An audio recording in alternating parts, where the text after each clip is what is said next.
Intensidad, frecuencia y duración. Bueno, muy bien. Entonces ustedes tienen una paciente en trabajo de parto. Cuéntenme cuál va a ser ese cuidado de enfermería, esa atención que ustedes van a brindar con respecto a las contracciones.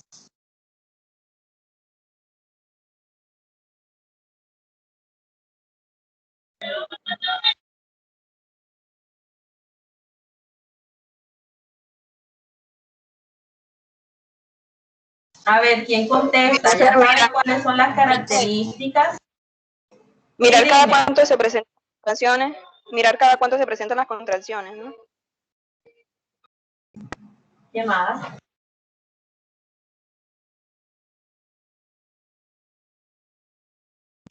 El nivel de dolor, ¿no?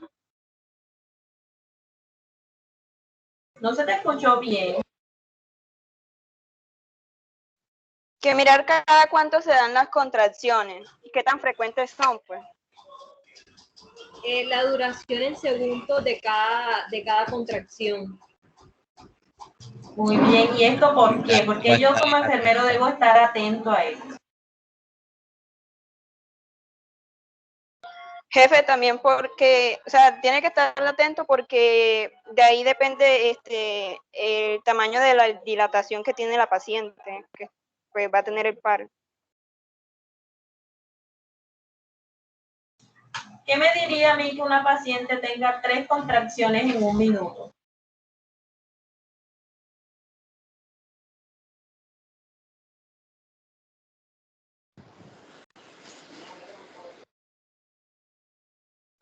Está dilatando con frecuencia, que ya casi nace el bebé. Muy bien, debemos estar atentos porque está muy próxima al momento del nacimiento. Son las contracciones ideales tanto en el tiempo como en las demás características de estas, intensidad y duración.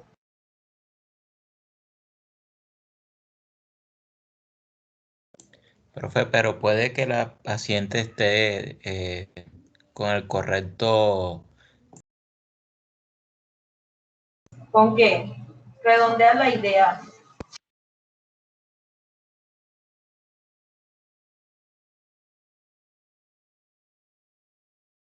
José David.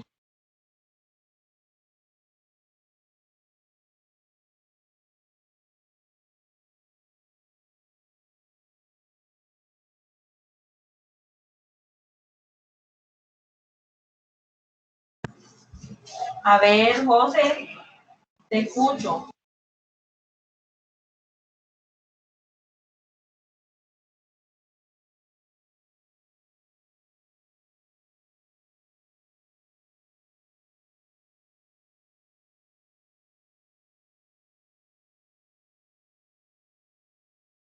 Vamos, si mi paciente no tiene 3 contracciones en un minuto, ¿qué puedo esperar yo? Ese trabajo de parto aún todavía le falta tiempo para darse. ¿Qué tanto tiempo? Eso va a depender de las características de esas contracciones y las características del útero, dependiendo de la que voy a tener en cuenta con respecto al útero.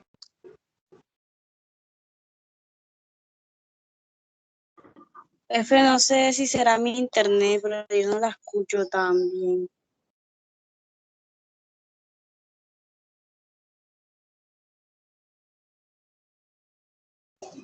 Además de las contracciones uterinas y lo que ustedes han expresado, ¿qué debemos estar nosotros o tener al pendiente con respecto a la valoración que hace el médico al cuello del útero? Ya se lo habíamos hablado, son 2 características. El borramiento, ¿no? Las dilataciones, ¿no? Dilatación y borramiento. Recuerden, todo va de la mano. Esto es un proceso que es continuo. Si el proceso se ve bloqueado por alguna dificultad, puede ser de contracciones uterinas, en el cuello del útero, o del mismo feto, si hay un sufrimiento fetal, hay la necesidad de realizar una cesárea, una intervención quirúrgica. Bueno, entonces tenemos ahora la atención del primer periodo del parto. Durante este primer periodo del parto, ¿qué es lo que va a suceder? Usted esa paciente le va a ingresar a la sala de trabajo de parto en compañía de un familiar. En algunas instituciones el familiar puede acompañar a esa materna durante el proceso, es decir, durante la atención. En otras, como ustedes habían hablado en la clase anterior, pues no se da este beneficio, pero eso ya va a depender de los protocolos institucionales. Es muy importante que ellos pues estén atentos a la paciente, pues ustedes saben que este es un momento que se necesita tanto el cuidado de enfermería como el cuidado de la misma paciente y el cuidado con un familiar. Es muy indispensable que estén acompañando. Además, nos aseguramos de que todo se dé de forma adecuada y que tengamos pues la evidencia de esto si llega a ocurrir alguna eventualidad. Es muy importante que estas pacientes durante este proceso se les brinde apoyo emocional. ¿Cómo les llegaría a usted una paciente a la urgencia primeriza, con mucho temor? ¿Cómo se la imaginarían ustedes? Con temor, con ansiedad, mucho asustada, pues.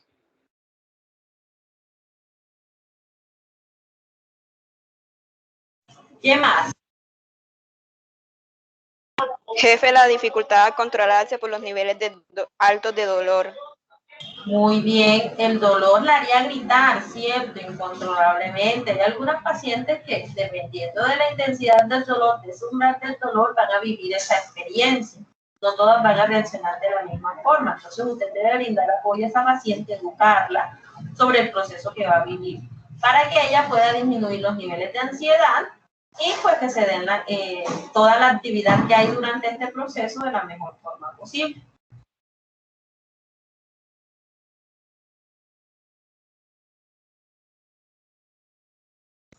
Con respecto a los signos vitales, pues obviamente el ingreso de todo paciente, usted debe estar atento de estos signos vitales. Los signos vitales normales, tensión arterial, pulso, respiración, temperatura, todos deben ser tomados, es un paciente como cualquier otro.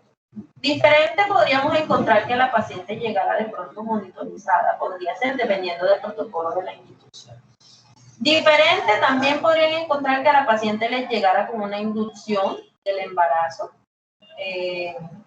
una inducción del parto y llegaría con una bomba de infusión, una venoclisis y la medicación para este proceso. Pero del resto es una paciente común, corriente, y debemos brindarle la misma atención, hacer la anamnesis, todo lo que habíamos hablado en la clase. ¿Qué pasa si mi paciente me pide analgesia epidural? Debo tener en cuenta que se debe llenar un consentimiento informado. Debe ser en común acuerdo con el ginecólogo y el anestesiólogo. Por lo general estos servicios no los brinda el plan,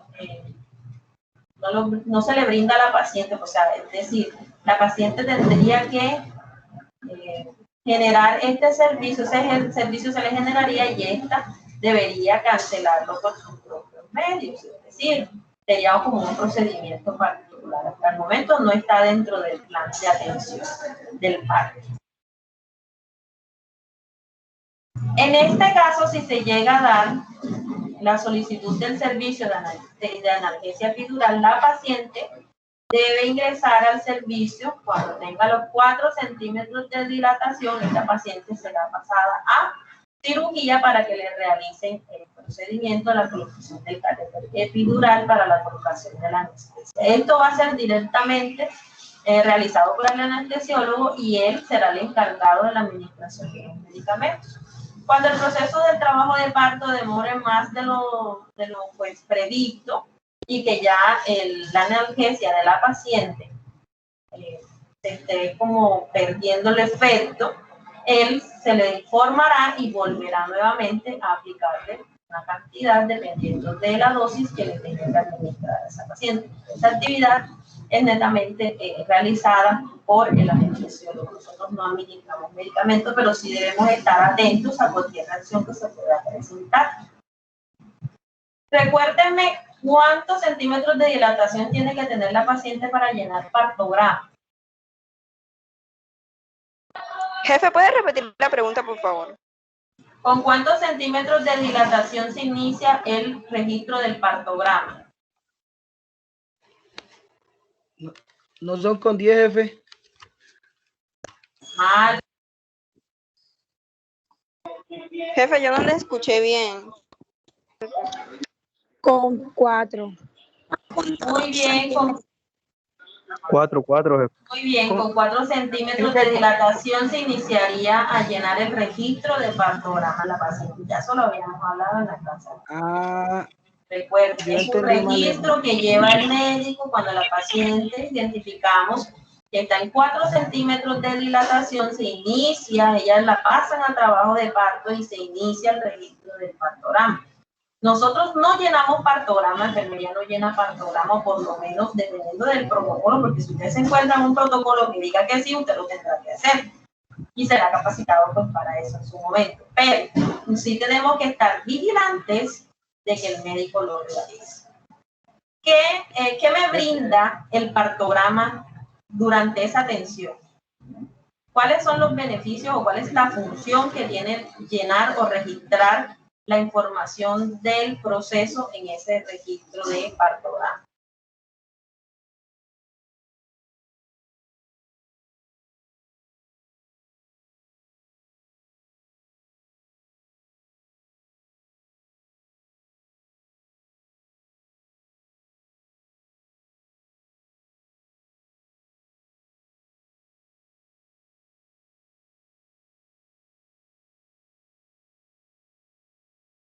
Vamos, ¿para qué se llena el partograma?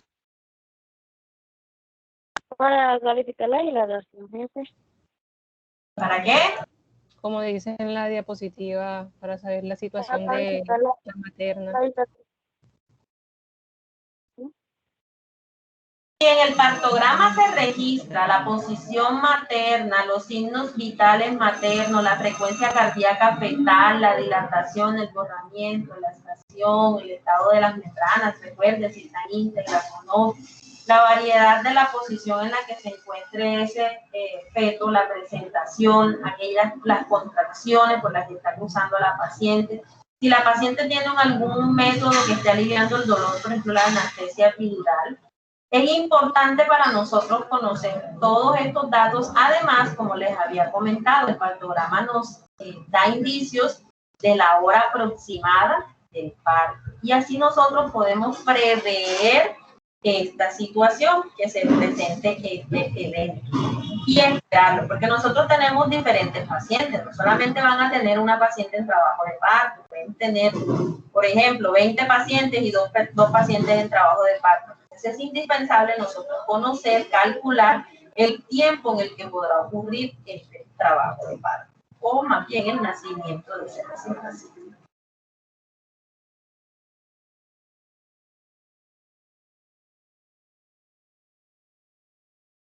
Se dice que los tactos vaginales pues se deben tratar de restringir, de no realizarlos tan seguidamente durante la atención. Se dice que alrededor de máximo 3 tactos vaginales para evitar de pronto que las estructuras de los órganos genitales puedan abombarse, es decir, puedan edematizarse y puedan obstaculizar el paso del niño a través del canal del parto.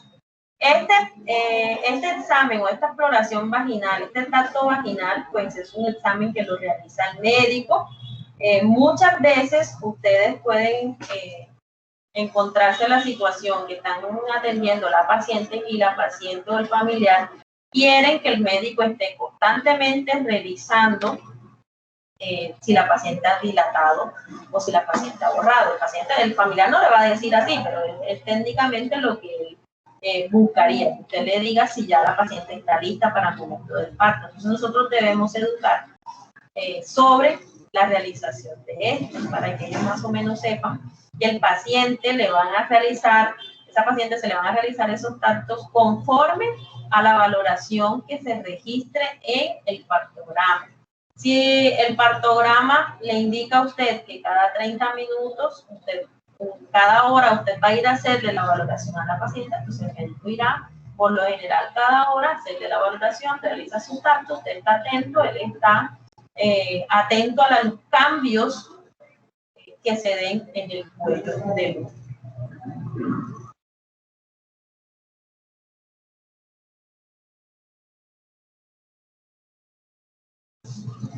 Si una paciente le pide a usted, le solicita la analgesia epidural, pues hay que gestionarlo. Recuerden que hay derechos que tiene el paciente como usuario que está recibiendo sus servicios de salud. El alivio del dolor en el trabajo de parto es un procedimiento que es muy seguro, es muy confiable, no produce muchos efectos adversos, podrían ser como efectos adversos de trombocefaleas posteriores al trabajo de parto.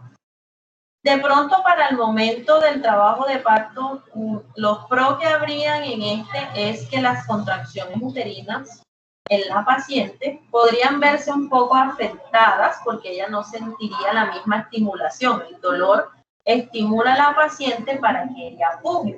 Entonces, siempre cuando se está atendiendo el trabajo de parto con este procedimiento de alivio del dolor, sería de pronto una de las contraindicaciones que se tendrían o que deberíamos nosotros estar atentos ante la presencia de este evento.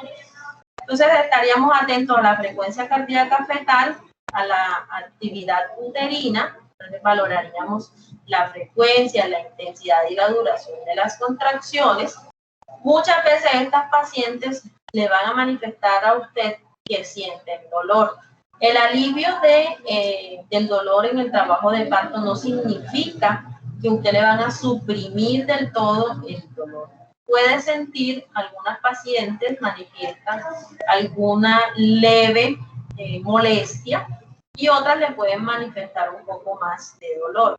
Si este es el caso en el que la paciente manifiesta que aún siente mucho dolor, pues habría que acudir al anestesiólogo para que revisara la dosis administrada y ya determinaría si le administra más tratamiento o no.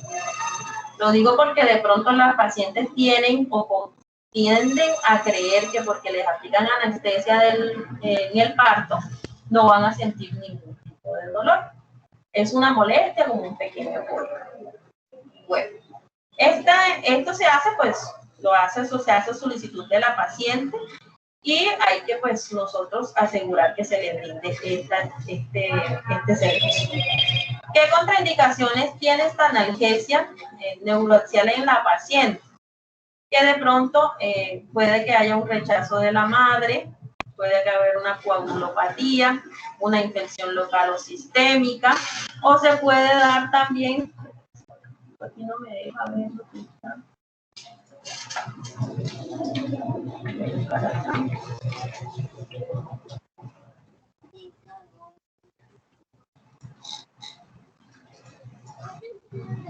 Se puede dar una hipovolemia no corregida. ¿Por qué? Porque la paciente durante ese trabajo de parto tiende a perder líquidos, tiende a perder sangre. Cuando tenemos de pronto un estímulo sobre el útero, puede que ella no se logre percibir adecuadamente, de pronto también pérdidas sanguíneas en la paciente. Y el útero, ahora vamos a ver cuando hay atonías uterinas, cuál es el procedimiento a realizar. Serían de pronto una de las complicaciones que se podrían dar. Infecciones locales o sistémicas, porque es un catéter que se le va a colocar a nivel epidural a la paciente. Y toda inserción de un dispositivo dentro del cuerpo del paciente, pues está condicionado a una infección.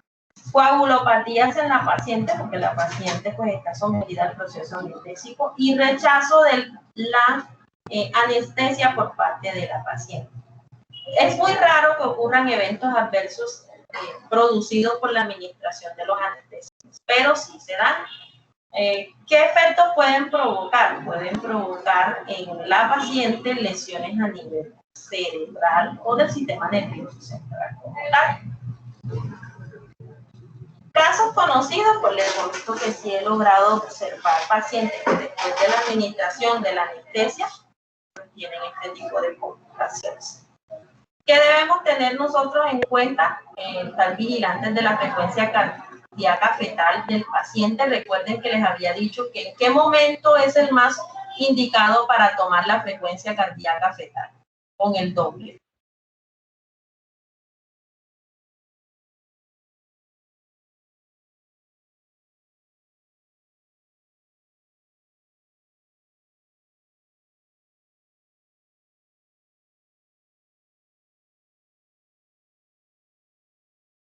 ¿Cuándo, más bien, cuándo no debo tomar frecuencia cardíaca fetal porque me daría alterada?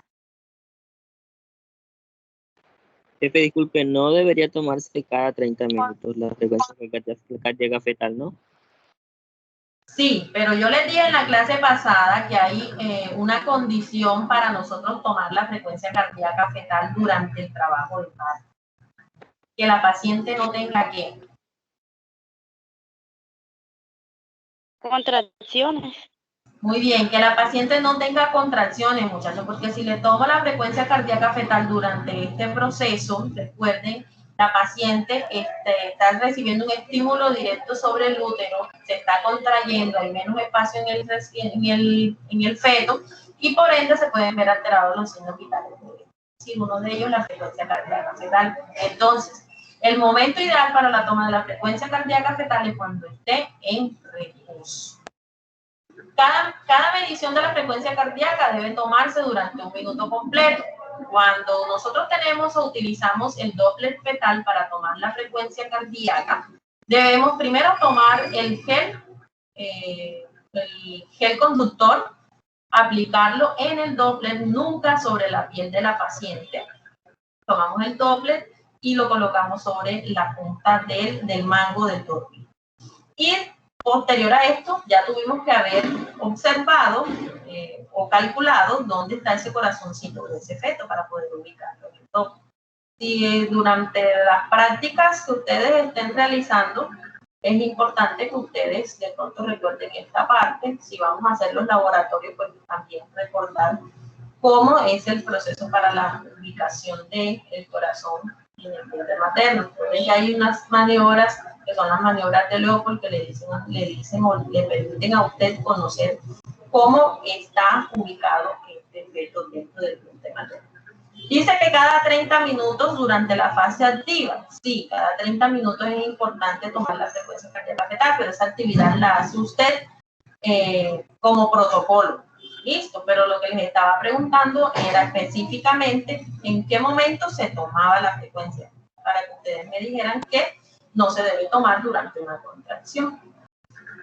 Y cada 5 minutos cuando iniciamos este segundo periodo del trabajo de parto. Es decir, cuando ese paciente ya se está encajando en el canal del parto, usted en ese canal vaginal, usted debe tomar la frecuencia cardíaca fetal cada 5 minutos. ¿Por qué? Porque el feto está sometido al paso por el canal del parto y puede haber una asfixia.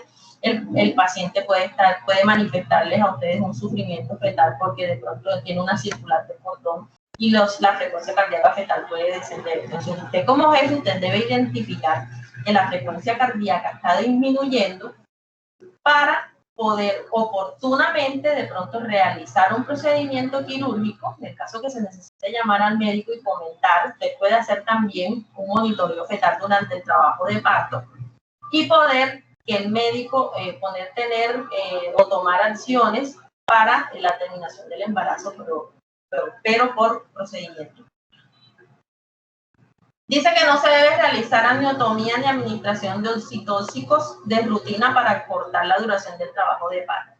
Resulta que en la atención del trabajo de parto ya es muy común que de pronto la paciente ingresa y para no devolverla para la casa, porque todavía no ha dilatado completamente, no ha borrado al 100%. Entonces se hace la inducción del trabajo de parto con algunos medicamentos como oxitocina. Algunos médicos toman como protocolo colocación de misoprostol a nivel vaginal y la colocación de oxitocina para inducir el trabajo de parto. Pero no se recomienda porque se supone que el proceso del trabajo de parto es un proceso normal. Y si nosotros utilizamos medicación, pues esto puede tener repercusiones directas sobre el feto. No se deben hacer enemas o rasurados rutinarios de las gestantes en ese trabajo de parto. Hay que evitar que la paciente, bueno, la paciente sí se le recomiendan los controles prenatales, pues que debe hacerse su higiene en sus partes íntimas.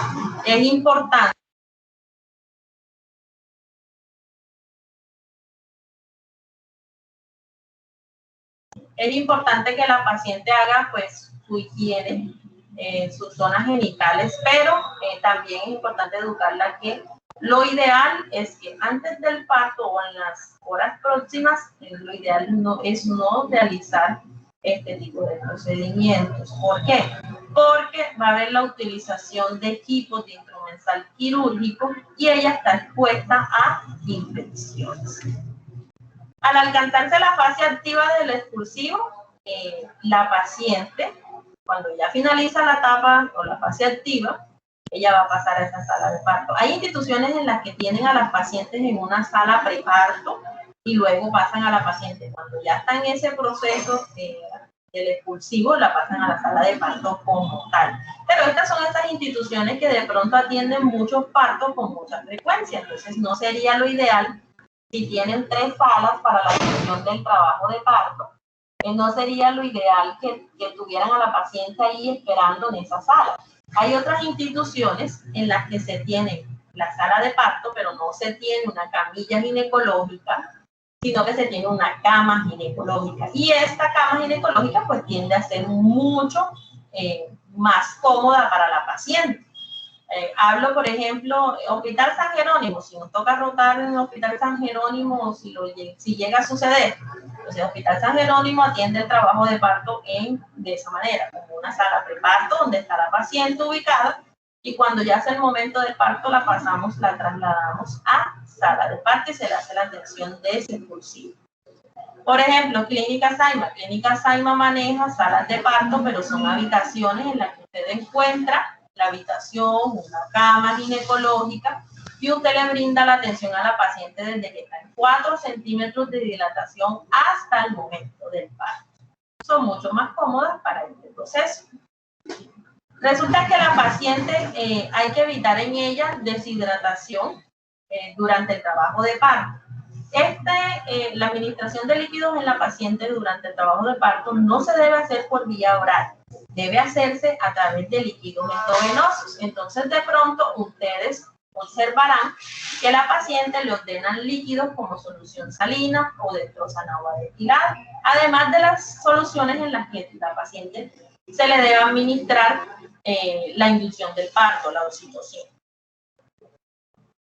¿Por qué no se le puede dar tratamiento vía oral o darle agua por vía oral a la paciente? ¿Por qué creen ustedes?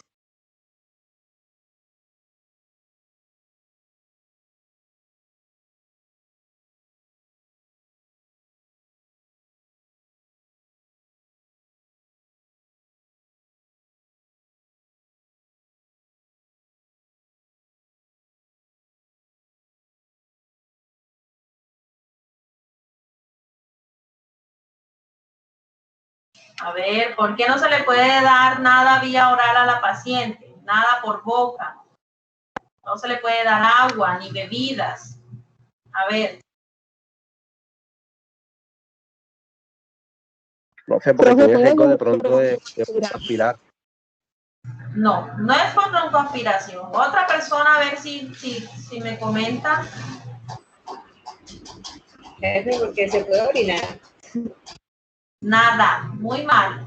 Resulta que esta paciente en ese trabajo de parto, usted no sabe si la paciente se le va a presentar algún evento, va a tener puede ser alguna reacción adversa, no sabemos, o un evento relacionado con el proceso, es decir, que las contracciones no sean adecuadas para parir, o que el feto esté en sufrimiento fetal, o que la materna esté presentando alguna situación de salud que amerite llevarla a un procedimiento quirúrgico. Y una de las reglas para que un paciente ingrese a quirófano es que esté nada vía oral mínimo 6 horas antes del procedimiento. Dirán ustedes, ay profesora, pero y la paciente que está en la casa comiendo y de pronto rompió fuente y de pronto se le desencadenó el parto y ya había comido una comida bien grande. ¿Qué pasa con ella? ¿No la llevan a cirugía? Sí, sí la llevan a cirugía. Pero el médico anestesiólogo, antes de realizar el procedimiento, va a conocer de esa situación que la paciente ya ingirió comida y que muy probablemente puede tener un riesgo mucho más potencial de broncoaspirar durante el procedimiento. Ya habíamos hablado que a la paciente se le debe brindar trato humanizado, hay que evitar frases que pues puedan afectar la dignidad de la paciente o de un adolescente en el caso de que se le esté vendiendo el parto.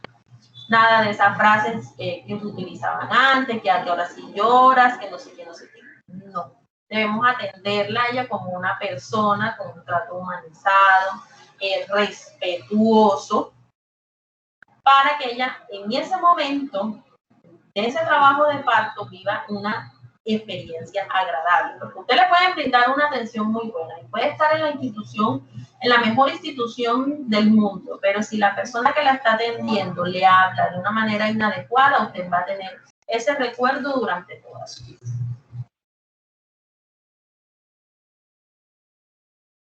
Ojo, ningún momento es permitido pues para censurarla por ese embarazo, ni siquiera si es una menor de edad y está llorando y desesperada y pataleando. Ustedes no saben cómo llegan esas mujeres a trabajo de parto con un umbral del dolor bien elevado, pataleando, tiran los brazos, le pegan a usted, con sus uñas, lo aruñan a usted todo. Pues ellas agarrándose cuando les dan las contracciones, le pueden pegar. Miren, yo he visto pacientes que con la pierna tumban el atril y se llevan la bomba de infusión. He visto pacientes que recogen la pierna de los estribos de la camilla ginecológica y se le va la pierna al balde que se coloca para la disposición de los residuos, lo que son sangre, heces fecales, todo eso. Entonces, es muy importante nosotros tratar a la paciente humanizadamente aún cuando se presenten estas situaciones. ¿Cuál es el equipo de parto que debemos tener? Entonces, tenemos portaobjetos, tenemos tijeras de Mayo, pinzas Kelly, pinzas de episiotomía, jeringas, necesitamos también suturas. No solamente esas pincitas que ustedes logran observar allí. El primero que está en la parte de arriba es el portaobjetos. La pinza de la epicio es la que ustedes ven que tiene como un pico así doblado.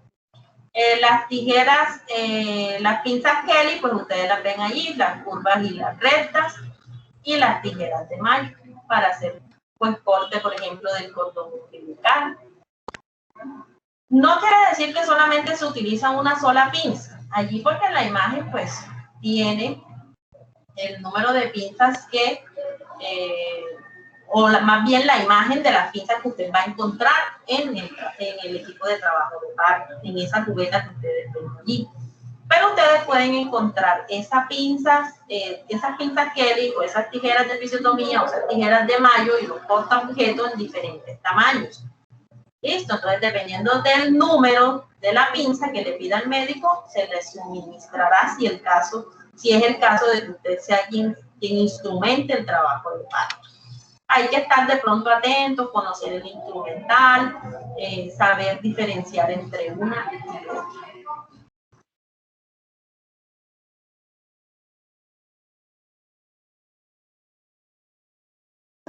Pasamos a la fase de atención del expulsivo. Mi paciente ya está a punto de parir. Este proceso es aquel que va a ocurrir cuando la paciente ya está con una dilatación completa, está totalmente borrada y inicia la expulsión de ese feto.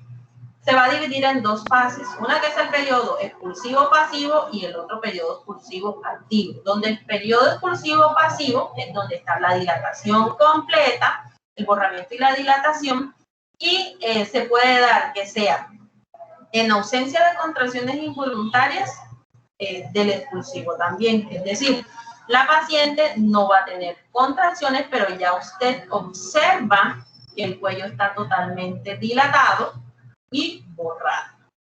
En el periodo expulsivo activo es cuando el feto ya se logra ver, ya hay contracciones como tal del expulsivo, se da la dilatación completa en conjunto con los flujos maternos que son totalmente espontáneos y estos son estimulados por el dolor del trabajo de parto. Hay que educar a la paciente sobre cómo son las respiraciones, que son tipo jadeo. ¿Quién me dice cómo son esas respiraciones tipo jadeo? Hiperventilación. Sí, muy bien, hiperventilación. Se escucha como los perritos cuando están cansados con la lengua afuera.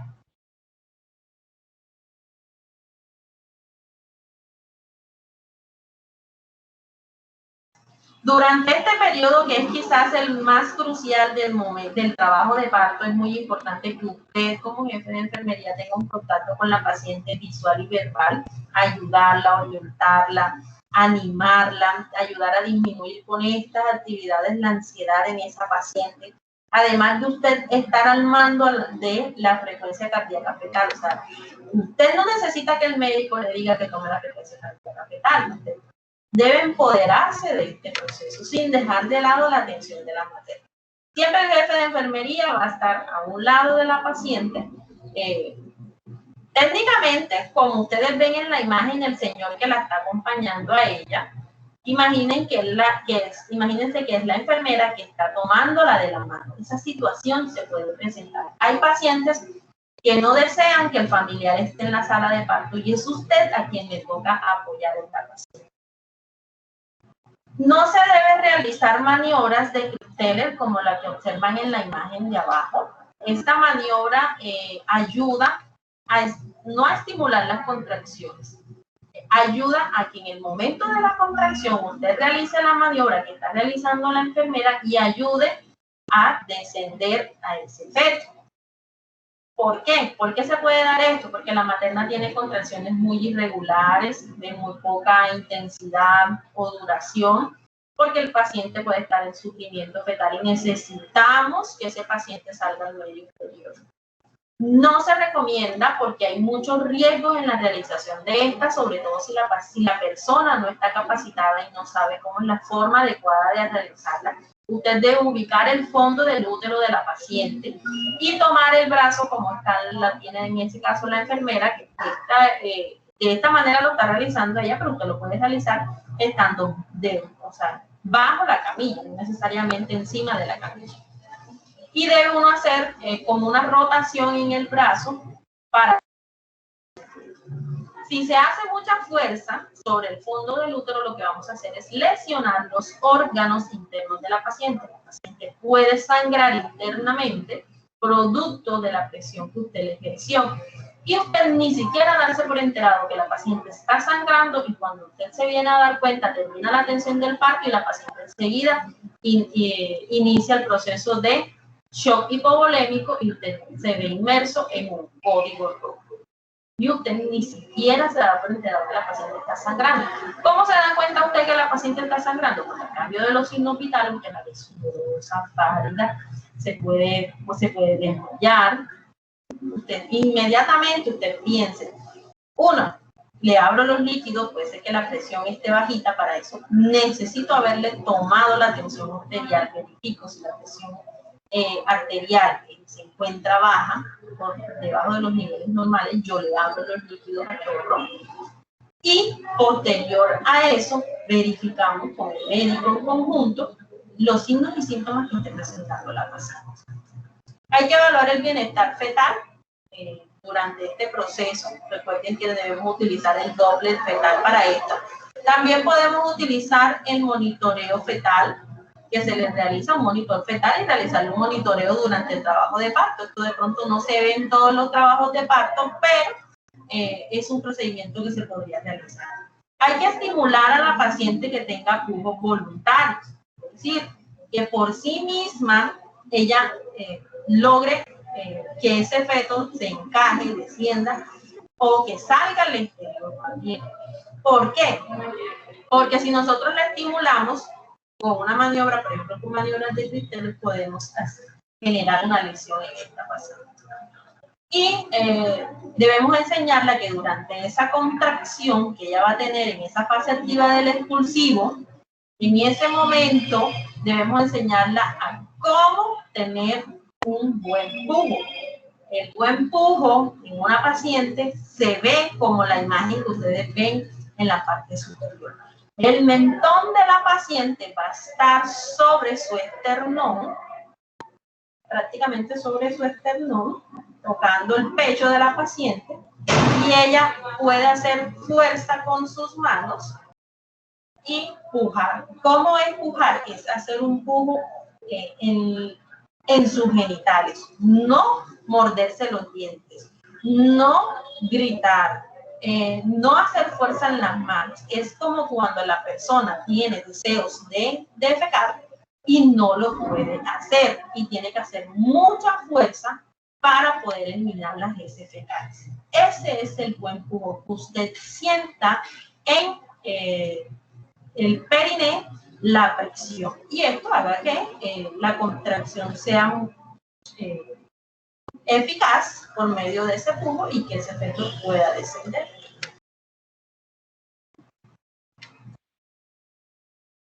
Posterior al nacimiento, inmediatamente, pues lo recomendable según la resolución y sobre la estrategia YAM y AYEPI es que se dé el contacto piel a piel con la madre y el recién nacido. Entonces usted se lo coloca en el pecho de la madre y incluso puede iniciar la lactancia materna en ese momento. Es muy difícil que esta situación se dé, pero en algunos casos sí se realiza, porque sobre todo si ese paciente nace en buenas condiciones, ha tenido un buen proceso, no hay variaciones en la frecuencia cardíaca fetal, entonces uno puede esperar. ¿Qué de pronto circunstancias se puede presentar negativa en este proceso, en ese contacto piel a piel?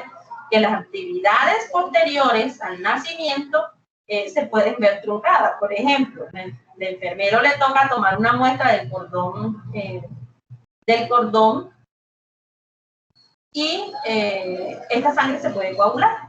Entonces, habría la necesidad de tomarle la muestra al paciente, ya no del cordón, sino del taloncito del niño. Entonces, no es lo ideal. Pero sí debemos tener contacto piel a piel. Entonces, hay que trabajar esa parte. Se puede tomar la muestra durante ese proceso.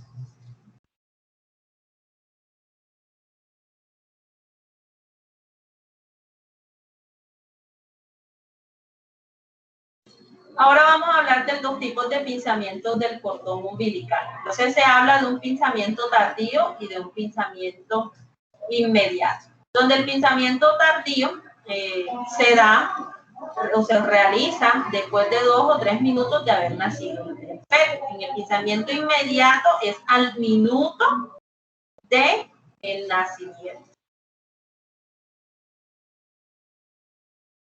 ¿Qué nos condiciona o qué qué características nos dicen que debemos hacer el pinzamiento, que es oportuno el momento para la realización del pinzamiento del cordón?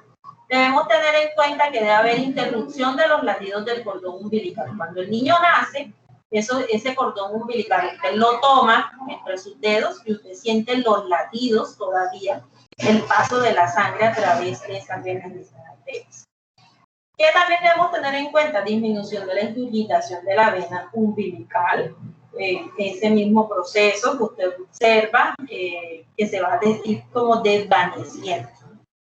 Satisfactoria perfusión de la piel del recién nacido, es decir, que ese recién nacido usted lo observa, que ellos por lo generalmente nacen de un color azul, moradito, pero ellos al pasar 1 minuto, 2 minutos, ya ellos empiezan a cambiar de color. Entonces, va a colocarse un poco más rosadito porque ya el oxígeno ingresó a sus pulmones, se dio ese intercambio, salió ese líquido que había acumulado, ingresó el oxígeno y empieza pues ese proceso de ese trabajo respiratorio por sí mismo. Y eso no lo podemos verificar a través de la coloración en la piel del recién nacido.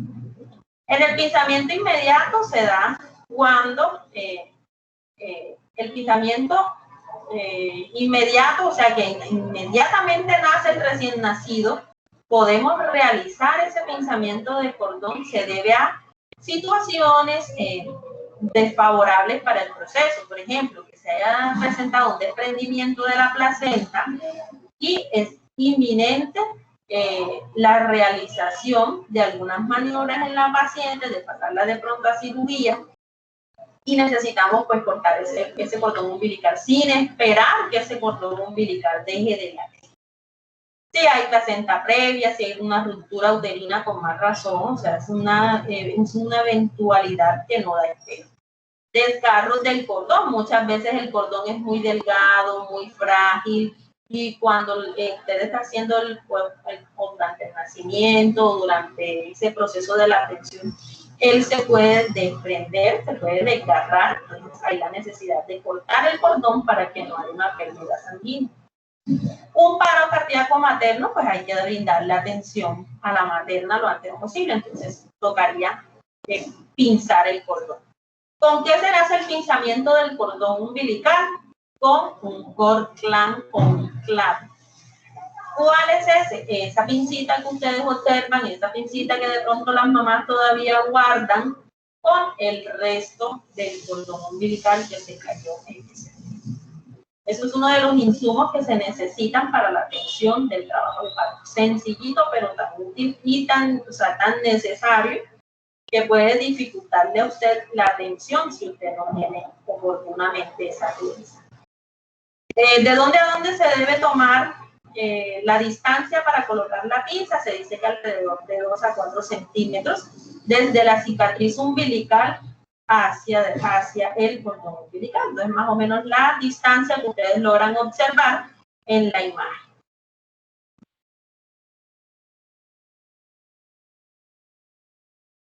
Entonces tenemos los mecanismos del parto. Los mecanismos del parto son descenso, flexión, rotación interna, extensión y rotación externa. Estos movimientos son unos cambios que va a hacer este feto con respecto a posición. En la imagen ustedes logran observar las diferentes posiciones que va a ir tomando el feto a medida que va pasando por el canal de parto. Es muy importante conocer cuál va después de cada cual. ¿Por qué?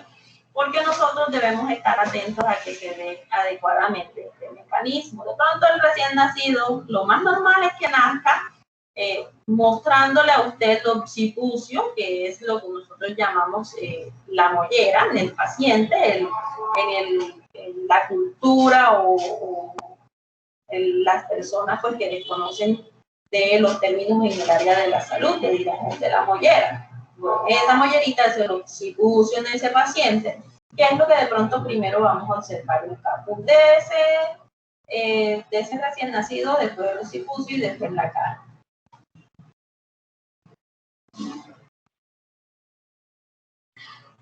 El primer mecanismo, entonces recuérdenlo, descenso, flexión, rotación interna, extensión y rotación interna. Entonces tenemos el primero que es descenso. En las primigestantes se produce este descenso de la cabeza pues dentro de la pelvis materna.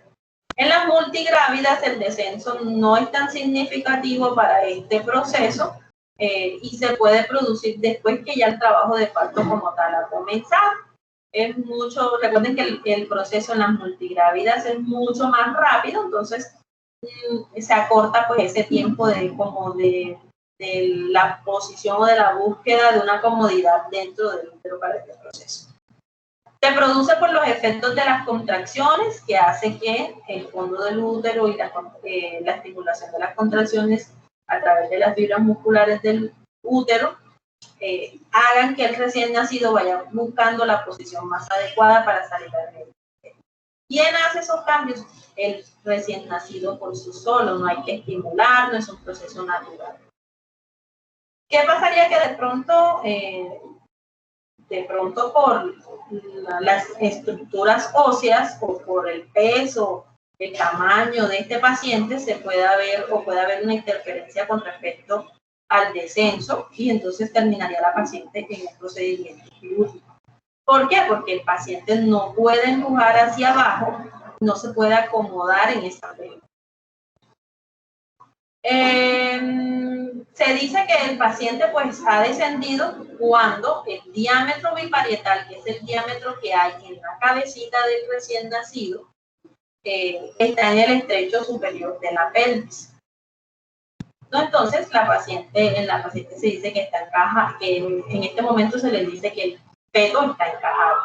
También algo similar sucede cuando, no sé si ustedes han escuchado las parteras, que ya casi no hay muchas parteras, pero ustedes escuchan a las mamás o a las abuelitas decir que el niño lo tiene muy bajito. Entonces es porque él está en esa posición, está así como muy cómodo en la pelvis materna y eso puede generar dolor en la paciente.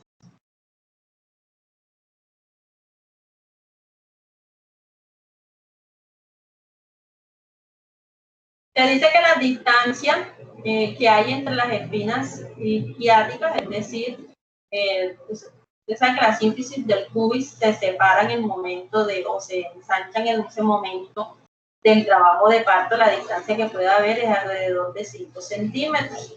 Cuando se observa esta distancia en centímetros, pues se dice que inició el proceso, o sea que ya el paciente está encajado. Si logran observar en la imagen tiene unos cortes y en cada corte tiene unos numeritos. Entonces, cuando el feto logra llegar hasta el 0, hasta esa posición, entonces se dice que está en el plano estrecho superior, o sea, que está más o menos alrededor de 5 centímetros de las espinas isquiáticas.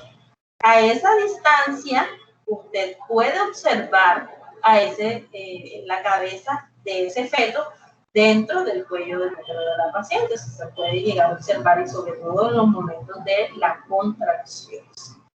¿Cómo se evalúa? Pues este momento de descenso se hace a través del tacto vaginal y pues es importante tener en cuenta que tanta dilatación hay en ese momento y el borramiento respectivo. Entonces aquí un poquito más amplia la imagen, entonces observen el punto 0, que estaría más o menos una distancia entre las espinas ilíacas de 5 centímetros.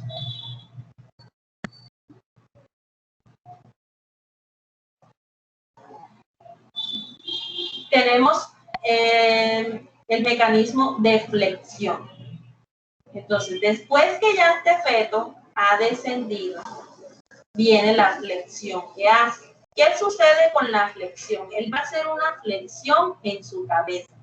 Observen la figura 10.7, el feto en posición cefálica, la posición que tiene, y en la segunda imagen, la flexión que él realiza, no de su cuerpo, sino de la cabeza.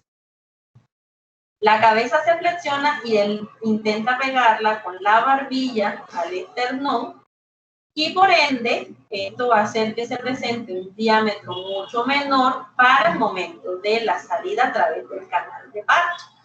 Si el feto no cambia o no hace esa rotación, esa flexión durante estos mecanismos de trabajo de parto, puede que el feto durante ese canal del parto se quede mucho tiempo y haya la necesidad de llevarlo a cirugía. Esta flexión corresponde a un plano que pasa sobre el diámetro occipitofrontal alrededor de 12 centímetros, es decir, la distancia que hay entre la frente del recién nacido, de ese hueso frontal, al occipucio. Si de pronto hay resistencia, cuando el recién nacido tiene esa resistencia al contacto del mentón con el esternón, él va a lograr la posición adecuada y va a tener alrededor de un diámetro occipitobrecmático de 9.5, que sería la posición que tiene. Esto reduciendo la distancia o el diámetro que hay en el canal de parto y pues poder continuar a través del canal de parto hacia el siguiente mecanismo.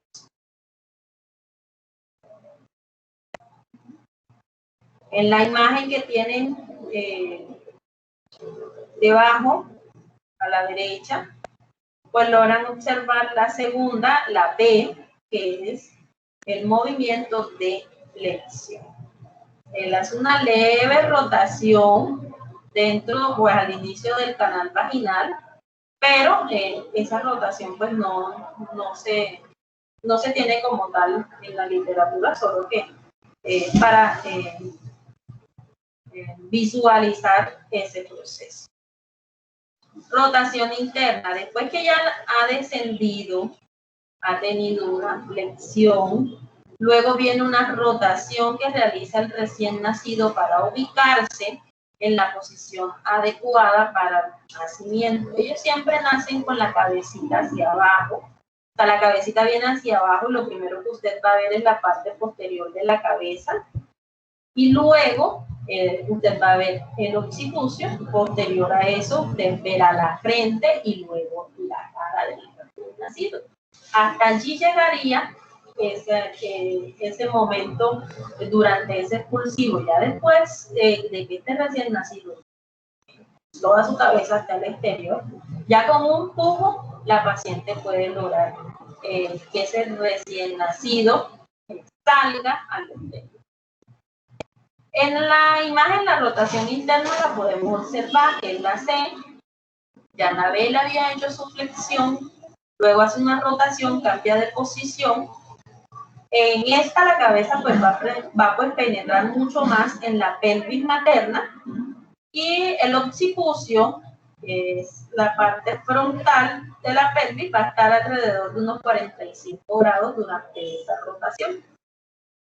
Resulta que en esta posición o en este mecanismo del trabajo de parto, este feto, que aún pues, todavía le falta pasar por una fase, tiene o va a estar mirando hacia abajo, hacia la síntesis, por debajo de la síntesis del pubis, y tendría pues un plano a nivel sagital que tiene pues el diámetro adecuado para poder salir al exterior del canal vaginal. En este momento, los hombros de este paciente durante este proceso a través del canal del parto no se ven, no están, solamente es la cabeza y el occipucio. Usted todavía no logra ver la cara del paciente. ¿Alguien levantó la mano? Sí, jefe, yo. Mire, lo que pasa es que hay una cosita que pues hasta el momento no alcanzaba a entender. Es qué sucede si el bebé viene pues en otra posición, otra postura, qué maniobra se debe hacer o qué se debe realizar. Bueno, hoy día como están las ecografías que se realizan en la atención prenatal, ya el médico, el ginecólogo conoce la presentación y la situación en la que pues, tiene ese feto o está en los meses anteriores al parto. Y por lo general se va a ir acomodando al final del último trimestre y ya ellos con la última ecografía pues pueden inferir la posición que él está adoptando. Entonces, si no es la posición cefálica, pues ellos recurrirán a una cesárea. Me dan 2 minutitos.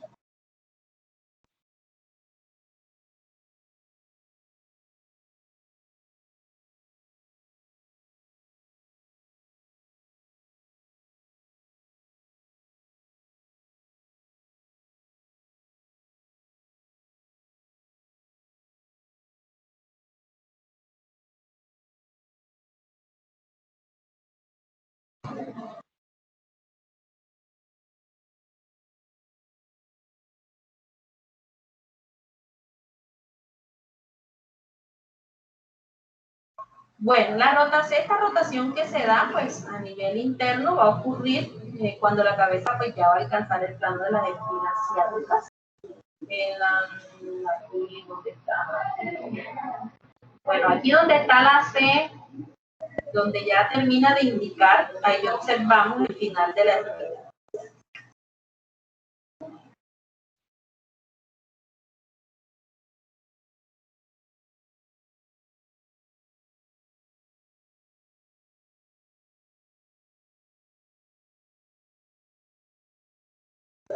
Por último, tenemos entonces la extensión, el último mecanismo que se da, el occipucio, lo logran observar ahí como un triangulito, rota hacia adelante y sobresale la pelvis, sobresale de la pelvis y la nuca queda debajo del pubis.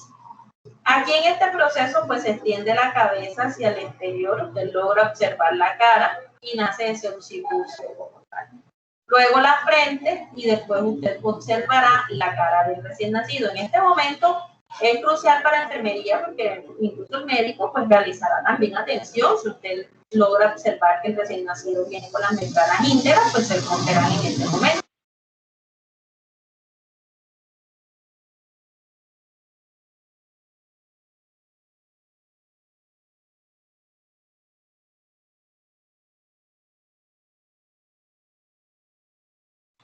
Si el recién nacido, por otro lado, si el recién nacido no es de las membranas que todavía pues estén íntegras, puede darse que este recién nacido, ahí se me fue la idea.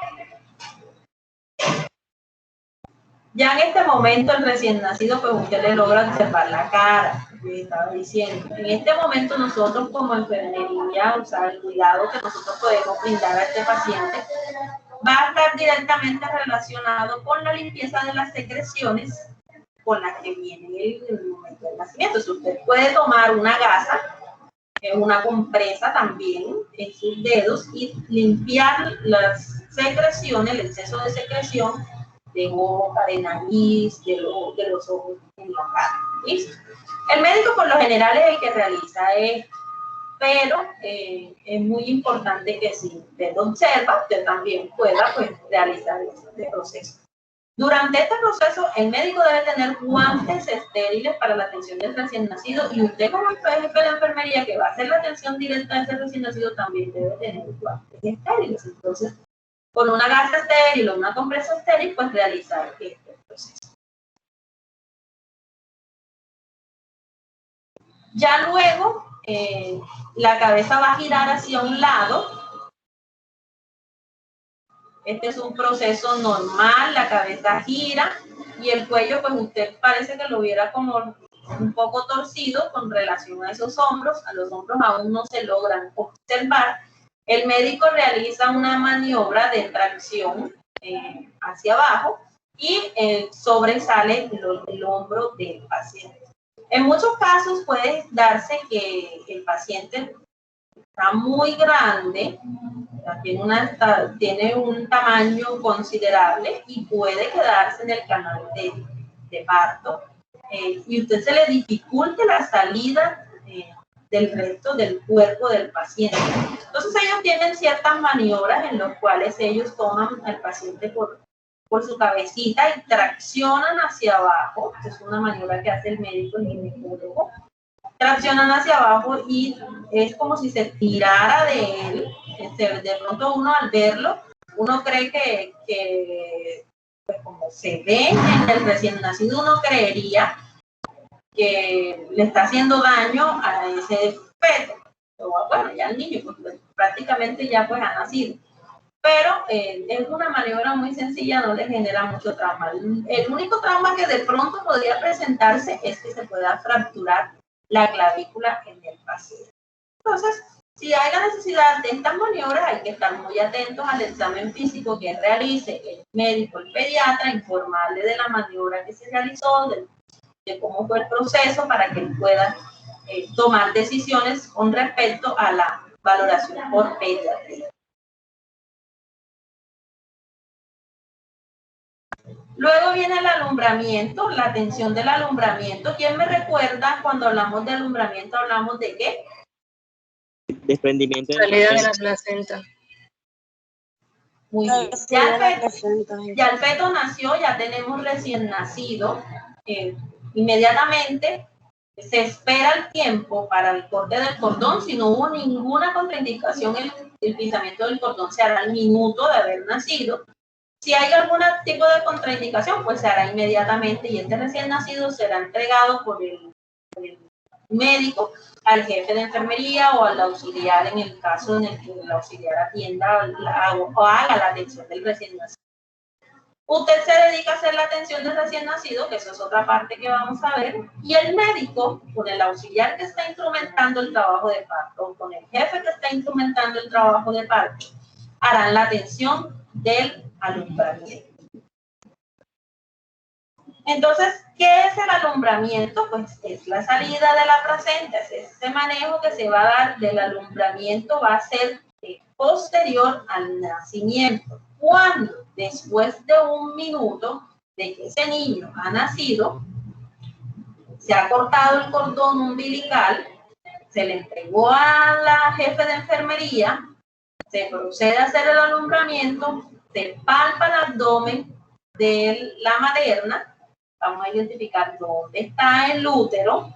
¿Por qué? Porque nosotros debemos descartar, o ese médico va a descartar que exista otro feto dentro del vientre materno. Luego se debe administrar un medicamento ureterotónico, es decir, que va a hacer que el útero tenga tono uterino, recupere el tono. Esto lo hacemos con un medicamento llamado Metergin, que se administra intramuscular en la pierna de la paciente. Luego que se hace esto, bueno, también se le puede decir a la materna que ella se estimule los senos, se haga masajes en sus senos. Esto también ayuda a que el útero recobre ese tono. Recuerden que ese útero estaba pues agrandado, su tamaño considerablemente, entonces él debe volver a su posición original. Esto va a ser un proceso que va a tomar varios días, alrededor de los 45 días, pero con ayuda de los medicamentos logramos de que esa paciente no tenga ese útero hipotónico y que no recobre su posición original, y se pueda presentar una complicación en esta materna y que se llegue a tomar la decisión de hacer un esterectomía. Se debe además administrar oxitocina, 10 unidades. Recuerden que la oxitocina se utiliza para inducir el trabajo de parto, para estimular las contracciones. Entonces, este medicamento nos va a servir también para estimular esas contracciones en el útero y ayudar a este proceso de recobrar el tono de este. Esta oxitocina, pues, la literatura dice que se puede administrar intramuscular, pero si ya usted tiene la paciente canalizada con una vía permeable, le estaba pasando, por ejemplo, la que tenía inducción, y le estaba pasando líquido, pues usted administra las 10 unidades de oxitocina en un líquido, una dextrosa en agua destilada. Pero, por lo general, las pacientes siempre tienen líquidos, muchachos. En el trabajo de parto usted debe canalizar a esa paciente mínimo con 2 vías de buen acceso venoso. Tener una de las 2 vías conectada a líquidos endovenosos, puede ser solución salina. Si no la va a necesitar, pues se deja para mantener la vena permeable. Y si se está utilizando, pues será porque la paciente le estarán administrando oxitocina para inducir el parto. Entonces, si mi paciente tiene vía, yo no tengo por qué utilizar la intramuscular. Yo utilizo de una vez la vía endovenosa, que es mucho más práctica y mucho más rápida para actuar el medicamento. Esta oxitocina, pues se hace como profilaxis durante este proceso. Ya les había dicho, para la estimulación del trabajo de parto, que no se recomienda que se haga inducción a todas las pacientes para desencadenar ese trabajo de parto, es solo para aquellas que ya llevan mucho tiempo esperando la dilatación y el borramiento y no se ha dado. Cuando exista, ese acceso venoso, pues se le administra a esta paciente, dependiendo de la orden médica, va a ser de 5 a 10 unidades de oxitocina. La solución que se va a utilizar, pues les comentaba que es la dextrosa. Se recomienda que se utilice misoprostol sublingual, esto dependiendo del protocolo de la institución o dependiendo del ginecólogo, cómo sea la atención del trabajo de parto. Por lo general, solamente se hace la oxitocina. la administración de la oxitocina. El misoprostol, de pronto, si esta paciente esté sangrando mucho, de pronto se tenga en consideración el médico, pues claro está. Y usted lo va a tener a la mano, siempre lo va a tener a la mano. Si usted la oxitocina en el momento se le acabó, pues esto es sería pues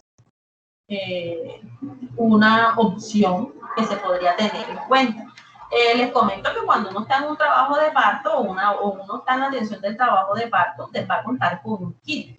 Ese kit tiene varios medicamentos, dentro de eso el misoprostol. Por eso en cualquier momento usted le puede pedir al médico en este proceso y usted administrárselo al paciente.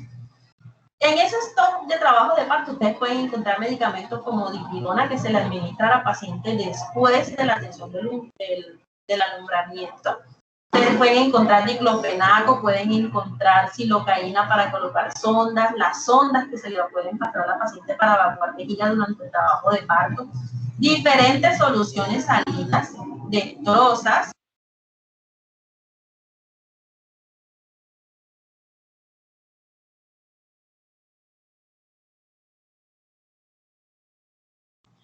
agujas, les decía dextrosas, fue que se reto que había ruido, agujas, dextrosas de 10, el porcentaje al 10%, del 5%, soluciones salinas de 500 cc, de 250 cc, de 100 cc, perdón. Contamos con gasa, contamos con compresas, en fin, un sinnúmero de insumos que usted va a necesitar muy probablemente en este proceso. De pronto hay instituciones en las que no se tiene un stock, pero se cuenta con ¿cómo se llama eso? Con una canasta, o sea, se utilizan como unos cajoncitos, como unas canastas plásticas. Y allí usted le entrega pues todo lo que usted necesita para la atención de esa paciente, incluyendo guantes, suturas, por ejemplo, también. Bueno, posterior se debe hacer la tracción controlada del cordón. Cuando se hace el corte del cordón umbilical que se entrega a este paciente, al jefe de enfermería, es muy importante que se haga esta tracción de él, es decir, no es que el médico va a dejar el cordón libre, no, él debe, cuando hizo el corte del cordón, él utilizó 2 pinzas, una separada de la otra, siempre una distancia considerable como de 20-30 centímetros para poder hacer el corte, y así el cordón umbilical queda, la parte que va a la placenta queda sellada con la pinza y la parte que va al recién nacido también queda sellada. Entonces él toma de esa pinza y la va enrollando ese cordón en la pinza y va haciendo una tracción controlada en ese cordón, muy suave, muy sutil. Esto se conoce como el signo del pescador. Este pinzamiento se hace teniendo en cuenta los criterios, que debe tener la distancia considerable y que debe hacerse el corte del cordón al minuto del el recién nacido del feto del bebé haber nacido. Se debe verificar cada 15 minutos que ese útero esté contraído. Eso lo va a hacer el médico con la palpación que hace sobre el abdomen de la materna, y él va a seguir haciendo esa tracción sostenida, controlada sobre el cordón umbilical, que queda unido a la placenta. Cuando ya la placenta, con ese vaivén de ese cordón, como si usted lo estuviera tirando de este, cuando ya usted logra ver la placenta, se debe tomar con las 2 manos. Esto lo va a hacer el médico, no lo va a hacer la enfermería, a menos de que usted le tocara atender el trabajo del parto. Se toma esa placenta con las 2 manos y usted la va a ir como dándole vueltas o enrollándola. ¿Para qué se hace esto? Para que todas las membranas que están adheridas al útero, el saco, membranas que queden restos, que queden adheridos, puedan salir. Es como si se desprendieran del endometrio, esas membranas, y salieran con esa maniobra. Esa maniobra se conoce como maniobra de Dugin. Posterior a la salida de la placenta, entonces debemos identificar qué cara fue la que salió primero. Ay, ¿cómo así que qué cara, profesor? Resulta que la placenta tiene dos caras, tiene una cara materna y una cara fetal. Donde la cara materna, ustedes observan que tiene como unas rugosidades, y la cara fetal es mucho más lisa y está unida al cordón umbilical. Yo digo siempre, recuerden que la cara materna es la que va unida al cordón umbilical y tiene esas ramificaciones venosas y arteriales. La manera mucho más fácil de diferenciar. Aquí en las imágenes ustedes logran observar la diferencia entre la cara materna y la cara fetal. ¿Por qué es importante saber esto? Pues nosotros debemos saber cuál fue la cara o cómo fue el desprendimiento de este, y esto también nos dice a nosotros con respecto al sangrado de la paciente. Tenemos también que verificar la integridad de las membranas, de ese cordón umbilical, de dónde está la inserción del cordón, cuántos vasos hay, si existe ramificación adecuada o no. Si lo normal es que usted encuentre dos arterias y una vena. Si usted logra observar que hay ramificaciones inadecuadas o ausencia de estas, pues es importante esa placenta pues llevarla a estudios. Si hay alguna duda durante ese proceso de alumbramiento y de pronto el médico cree que la placenta, porque usted la observa, usted la mira, la observa, que haya salido completa, que no le falte ningún pedazo como tal. Entonces, si él tiene alguna duda de que hubo de pronto un desprendimiento incompleto, él debe realizar esa revisión en el útero. Toma su mano guantada, introduce su mano y hace limpieza. Puede hacerse limpieza con una mano, pueden hacer limpieza con una pinza, con una gasa, y hacer remoción o extracción de esos restos que quedan allí. Si a la paciente le quedan restos de placenta dentro del útero,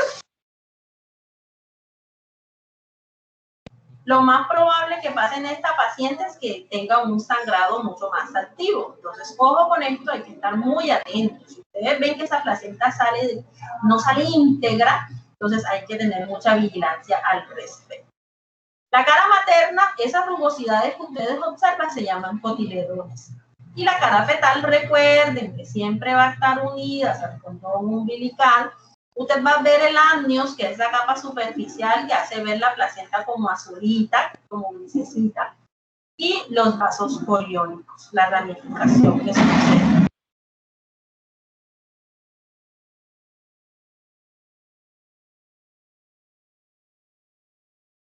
Posterior al alumbramiento, pues se hace la limpieza de la paciente, de esos restos de sangre que puedan quedar. Esto lo haría el auxiliar de enfermería. Usted pues ya en este momento ya tuvo que haber terminado la atención del recién nacido. Cosas a tener en cuenta durante este proceso: usted debe estar atento a la pérdida de sangre que hubo durante el trabajo de parto o en ese momento del trabajo de parto. Hay que revisar cuál es la pérdida de sangre. Usted puede calcular más o menos al ver la pérdida si es más de 500 cc, para evitar que la paciente entre en un código rojo, que haya la necesidad de pues transfundir. Porque me puede estar diciendo que de pronto quedaron restos de placenta adentro y la paciente tiene un sangrado activo, o que la paciente se desgarró. En algunos casos, y según literatura, pues se recomienda que la paciente se le puede aplicar métodos de anticoncepción, como es el dispositivo intrauterino.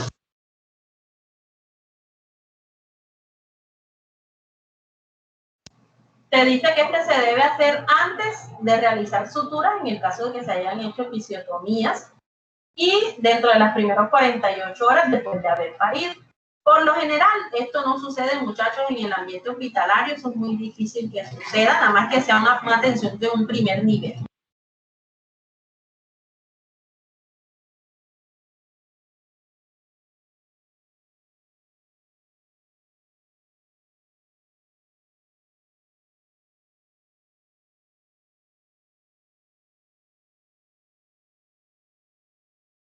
Para la atención pues, de esta paciente y la colocación de servicio, pues usted debe estar capacitado. Es importante también que usted esté atento a los signos vitales siempre. Que usted revise el globo de seguridad, se llama globo de seguridad de Pinar. Si ustedes logran observar en la imagen, en la segunda imagen donde está el vientre materno, como ustedes observan, hay un globo, una prominencia en el abdomen. Ese sería el útero que está tratando de volver a su posición original. Es también lo que conocemos comúnmente como la bola loca. No sé si ustedes han escuchado hablar de la bola loca en la paciente posparto o poscesárea. Ya se siente dentro de sí como una bola que va a moverse de un lado al otro. Ese es el útero que está buscando su posición original y esto con ayuda de las contracciones naturales que tiene. Hay que estar vigilantes del sangrado, hay que revisar si la paciente le hicieron episiotomía, pues revisar las suturas, explicarle, educarla. A veces tienen mucho temor porque creen que si van a hacer deposiciones, pues se va a abrir la sutura.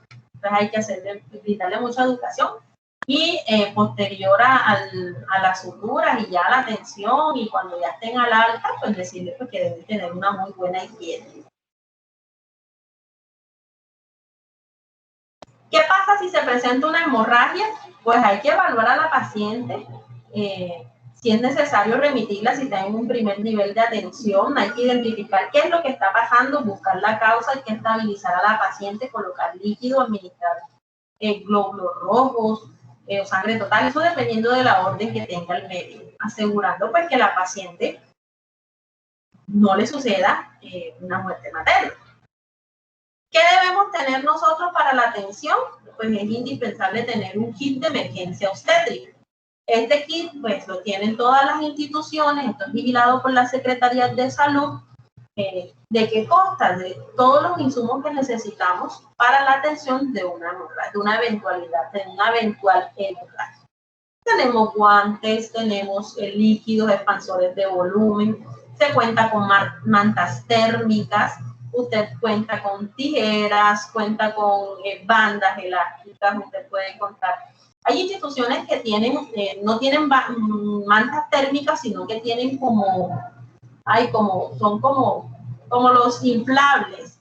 Estos que se coloca uno en los brazos y cuando van a dar, bueno, algo parecido.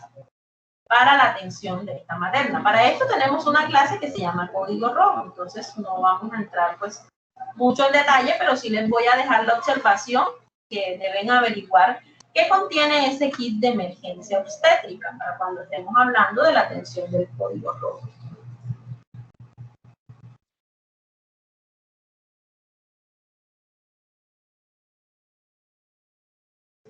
Bueno, para recortar entonces ese momento del alumbramiento, es el momento que va a estar entre la expulsión de la placenta y de todas sus membranas, que puede durar alrededor de 15-30 minutos en ese proceso.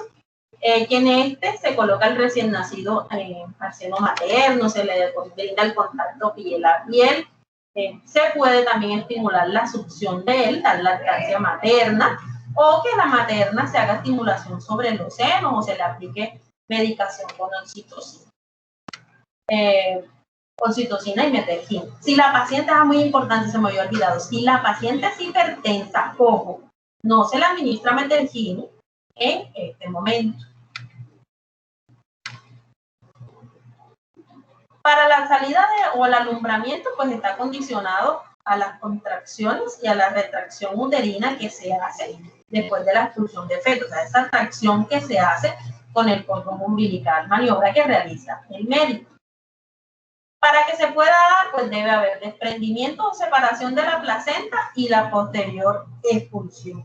Ya ustedes saben que en ese desprendimiento puede ocurrir que el útero, puede ocurrir en la reducción brusca que sufre ese útero, en las contracciones que tiene, y esto hace que se desprenda esa placenta. Durante ese proceso, pues se pueden separar o se pueden romper los vasos, la decidua basal de la placenta. Esto puede generar una salida de una descarga de sangre. Entonces, esto es un signo característico del desprendimiento que hubo de esta placenta.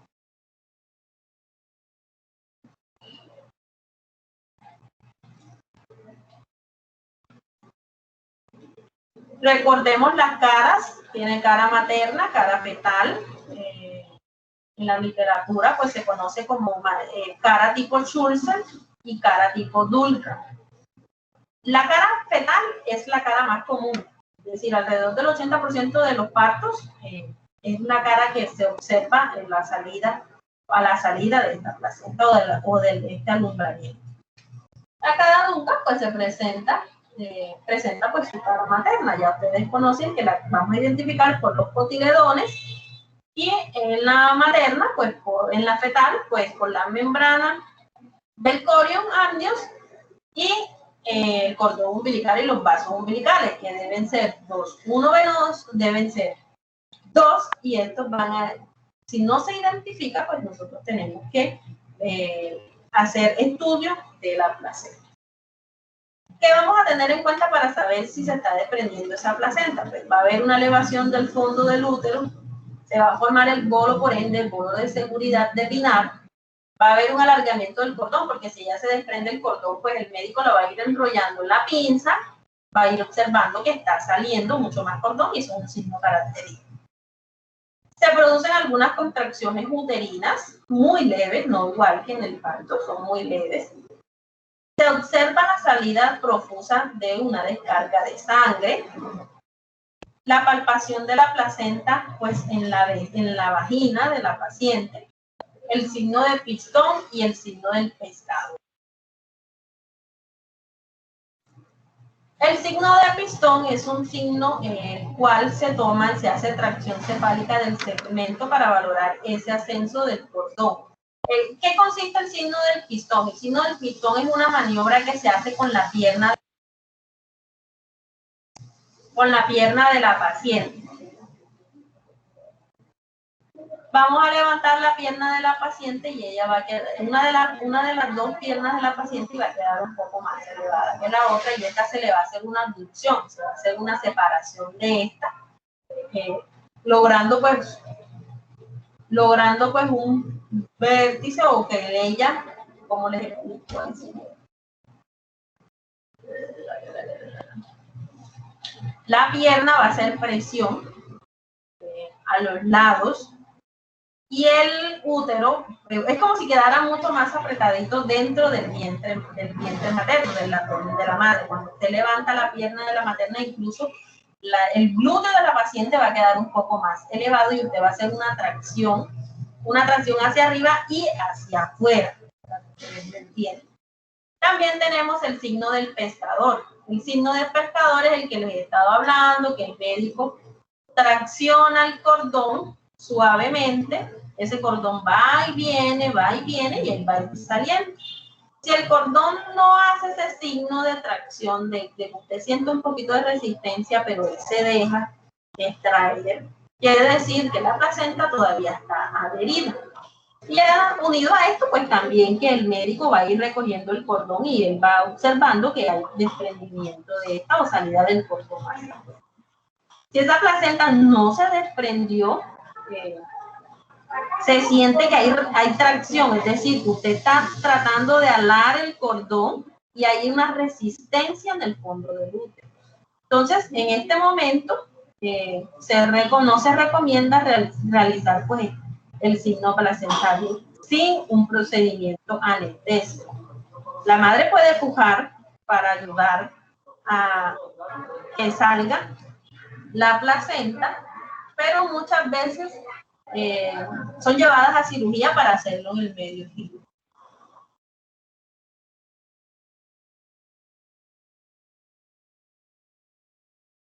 Entonces hablemos de la episiotomía. Entonces tenemos que es un procedimiento de hace muchos años, incluso de hace muchos siglos, que se hace muchas veces pensando en el beneficio que se va a causar durante este proceso. No es lo ideal, el parto es algo natural, no se tendría que hacer, pero en el momento que sea necesario realizarlo, pues hay que tratar de que se eviten al máximo las complicaciones. Esta incisión se hace a nivel del núcleo fibroso central del perineo, se extiende hacia abajo con fines obstétricos que son de lograr que haya una abertura vaginal mucho más prominente y que pueda darse la salida de la cabeza del feto. Hay que tratar de volver mínimo el estiramiento de esos tejidos pues para no ocasionar desgarros en la paciente y por ende sangrados. También hay que evitar ocasionar un traumatismo en la salida de la cabeza del feto. Este es un procedimiento que hay que tener mucho cuidado, se puede lesionar la cabeza del feto si no se tiene una muy buena técnica, lo hace el médico. ¿Qué sucede con esta? ¿Cuál es digo yo que es el mayor fin? Es que es acortar ese proceso de la expulsión, de esa fase de expulsión, el expulsivo. Porque al haber esa abertura, ser mucho más prominente, mucho más grande, la cabeza pues puede salir con mucha más facilidad, pero ojo con los desgarros de los pacientes. Se puede hacer también colpoperineotomía, que es una incisión quirúrgica que se realiza en el periné para ayudar la expulsión de ese feto en el caso de que pronto sea un feto macrosómico y que se desencadenó un trabajo de parto y no sabíamos el tamaño de este feto.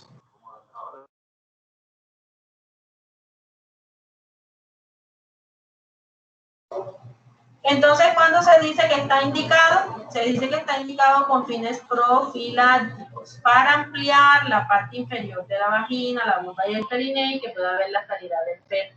No se le debe hacer a toda paciente por salir del paso, que muchas veces los médicos recurren a esto para que el trabajo de parto sea más corto y usted se pueda desocupar más rápido. ¿Cuándo está indicado? Cuando hay sufrimiento fetal, o sea, necesitamos sacar ya ese feto del vientre materno, de ese canal de parto. Cuando el líquido amniótico usted lo observa que está teñido de un color verde oscuro, que es el necón.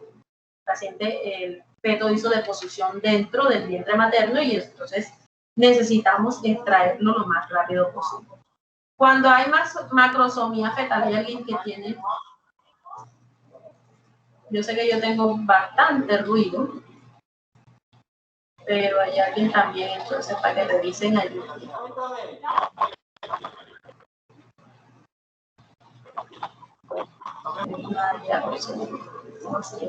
Bueno, listo. Entonces, además, cuando es un parto instrumentado, que hay la necesidad pues, de realizarlo, si hay presentación podálica, sería un buen recurso pues, para limitar pues, los riesgos en el nacimiento. Si hay una cardiopatía materna, si hay incompatibilidad del RH, si hay una cesárea previa, porque técnicamente la paciente que ingresa a trabajo de parto no debería tener una cesárea anterior, pero ahí le llegó a usted la paciente en expulsivo y resulta que tenía cesárea previa, es decir, el último parto fue por cesárea. Y tiene menos de 5 años de haberle hecho la cesárea, usted debe atenderlo porque ya el paciente está en el canal de parto. Es mucho más rápido la atención del expulsivo que preparar a la paciente y llevarla a cirugía. Y más si el quirófano está ocupado.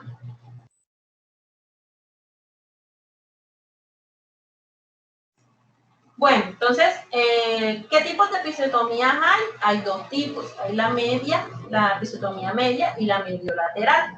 En la imagen logran observar dos rayitas de color azul, donde la media es la incisión o el corte que se hace de manera media, casi que en unión con la línea del ano. ¿Listo? Entonces hay que tener mucho cuidado en este tipo de episiotomía porque tienen un poco más de riesgo por la zona en la que se va a realizar. De pronto por un desgarro la paciente pueda quedar desgarrada y pueda haberse influenciado o afectado el ano. En la mediolateral pues es la más común de realizarse. En algunos casos pues he observado que necesita la urgencia por el tamaño del feto realizar bilateral la episiotomía mediolateral. Entonces, no se les haga raro de pronto que ustedes algún día que estén atendiendo parto logren observar esas maniobras de esa manera. ¿Qué ventajas tiene? Dependiendo de la episiotomía que se hace, va a ser el cuidado de la materna y las complicaciones que pueda tener. La mediolateral es la que está recomendada realizar. ¿Y qué ventajas tiene esta? Que el cierre es mucho más rápido porque la zona pues está menos estimulada cuando se tiene el reflejo de defecación. La zona pues está estimulada por este proceso y puede pues ocasionar desprendimiento de los bordes, o de pronto la paciente con respecto a la higiene también puede presentar algún tipo de complicaciones. Además produce más dolor, entonces la media. Entonces por eso se recomienda más la episiotomía mediolateral. En la paciente, ¿qué desventaja tiene realizar la episiotomía? Pues que puede extenderse, como les dije, con un desgarro, el esfínter anal y el recto. ¿Cuál es más doloroso? ¿Cuál podría ser más dolorosa? La media, ya les había comentado, el dolor durante la episiotomía mediolateral de pronto produce un poco más de dolor por los planos musculares, el tejido como tal, pero es la más recomendada. En la media, aunque producen menos complicaciones, menos pérdidas sanguíneas, mejores resultados anatómicos, de pronto que el cierre es mucho más rápido que en la media, que en la mediolateral, produce menos dolor durante las relaciones sexuales. Ya un momento.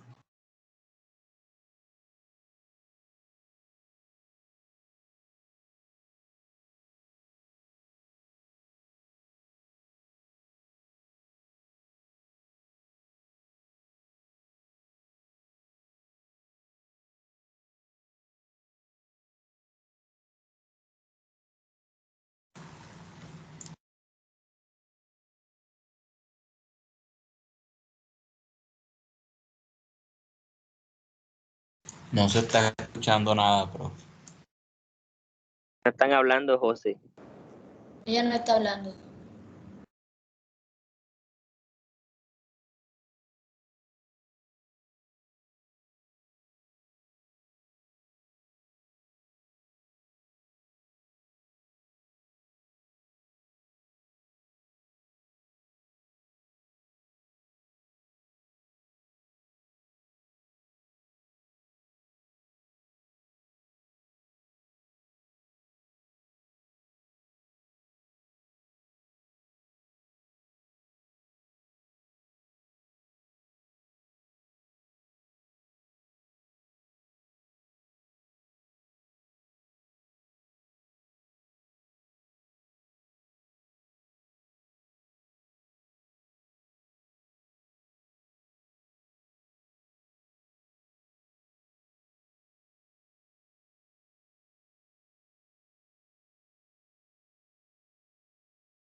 Bueno, jovencitos, entonces, ¿qué desventaja tiene la mediolateral?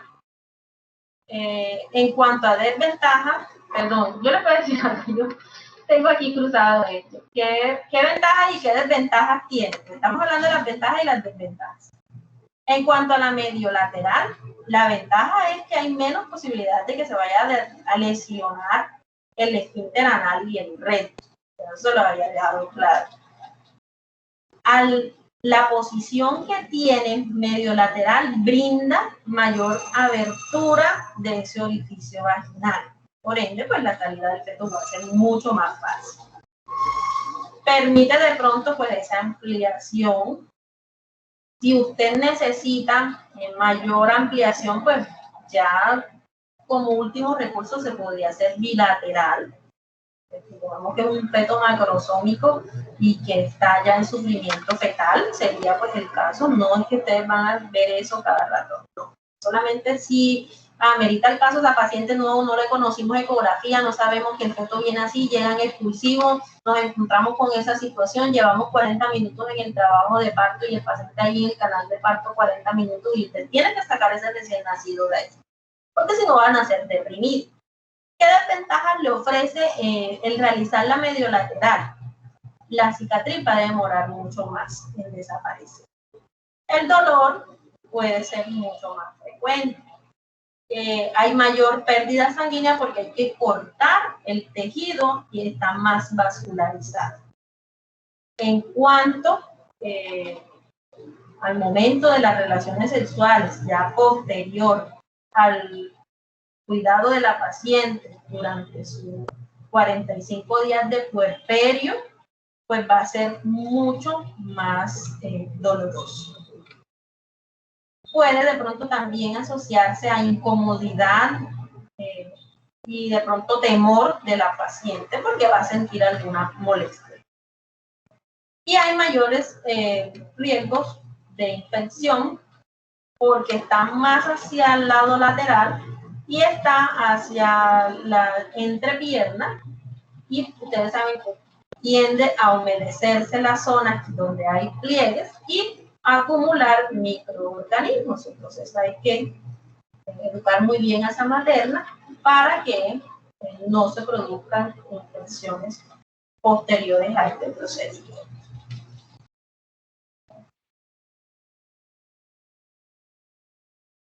Entonces, ojo, ¿cuándo se debe realizar la episiotomía? Ese corte que hace el médico se debe realizar en el momento en el que la paciente tiene una contracción, en ese momento donde está mucho más delgado ese perineo.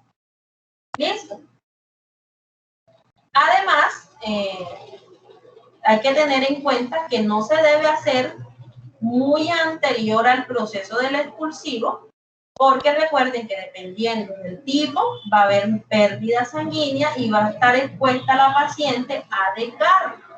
Entonces, hay que tratar de evitar que se haga antes, mucho antes de el momento como tal del expulsivo, solamente para como adelantar el proceso y estar, pues, desocuparse usted mucho más rápido de ese trabajo de parto. Recuerden que hay algunos músculos, la zona está vascularizada, se puede dar ruptura de fibras por el paso de la cabeza del paciente.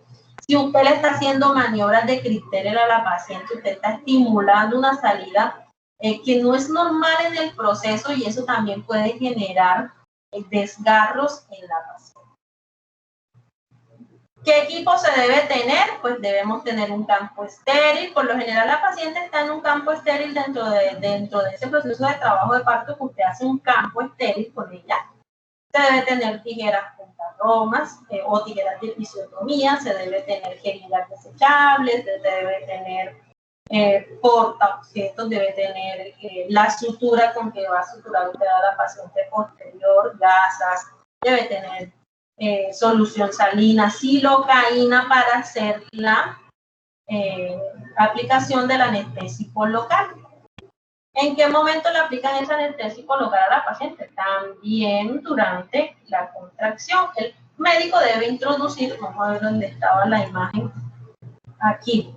El médico debe introducir sus dos dedos para separar el perineo de la paciente de la cabeza del feto y evitar lesionar con la jeringa la cabecita del niño. Puede ser un proceso riesgoso porque no solamente se hace allí en esa posición, retiran la aguja e introducen en otros lados adyacentes a donde se va a hacer el corte.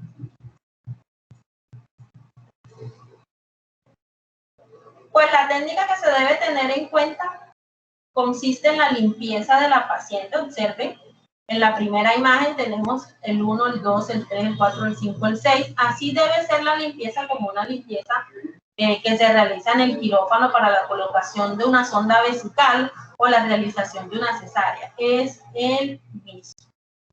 ¿Cuándo se debe hacer? Observen la siguiente imagen a la derecha, que observamos la observación de ese paciente del Kabul, y observamos la prominencia que hay en el perineo. En ese momento en el cual está más delgado, Entonces, la tercera imagen es la aplicación de la silocaína.